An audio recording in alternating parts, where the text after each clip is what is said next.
আজ আমি তোমাকে দেখাবো কিভাবে সহজ কিছু ধাপে তোমার হোম ওয়াইফাই নেটওয়ার্ক সুরক্ষিত রাখতে পারো এবং ইন্টারনেট কানেকশনকে নিরাপদ রাখতে পারো।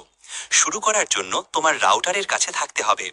লগ ইন ডিটেলস সাধারণত রাউটারের পেছনে বা নিচের দিকে লেখা থাকে, সেগুলো খুঁজে নাও। প্রথমেই তোমার ওয়াইফাই নাম বা এসএসআইডি পরিবর্তন করো। এটা পুরোপুরি নিরাপত্তা দেবে না, তবে এটা ভালো একটি প্রথম পদক্ষেপ। এরপর তোমার ওয়াইফাই পাসওয়ার্ড আপডেট করো। ইন্টারনেট প্রোভাইডার যে পাসওয়ার্ড দেয় তা সাধারণত খুবই বেসিক হয়, তাই একটি শক্তিশালী ও ইউনিক পাসওয়ার্ড ব্যবহার করো। প্রয়োজনে পাসওয়ার্ড জেনারেটর বা ম্যানেজার ব্যবহার করতে পারো। সেটিংসের মধ্যে থাকা অবস্থায় রিমোট অ্যাক্সেস বন্ধ করে দাও। এই ফিচারটি অন্যদের তোমার রাউটারকে বাইরে থেকে নিয়ন্ত্রণ করার সুযোগ দেয়, যা বেশিরভাগ মানুষের জন্য দরকার পড়ে না এবং এটি নিরাপত্তার ঝুঁকি তৈরি করতে পারে।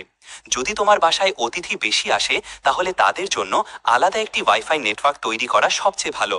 মূল পাসওয়ার্ড শেয়ার করলে তাদের ডিভাইসগুলো তোমার নেটওয়ার্কে স্থায়ীভাবে অ্যাক্সেস পেয়ে যায়, যার মধ্যে তোমার স্মার্ট হোম ডিভাইস যেমন অ্যালেক্সা বা গুগল অ্যাসিস্ট্যান্টও থাকতে পারে। আলাদা গেস্ট নেটওয়ার্ক তোমার মূল ওয়াইফাইকে ব্যক্তিগত ও নিরাপদ রাখবে। সবশেষে, যদি তুমি ছুটিতে যাও বা কয়েকদিনের জন্য বাসার বাইরে থাকো, তাহলে ওয়াইফাই বন্ধ করে দাও। তুমি না থাকলে এটাকে চালু রাখার কোনো দরকার নেই।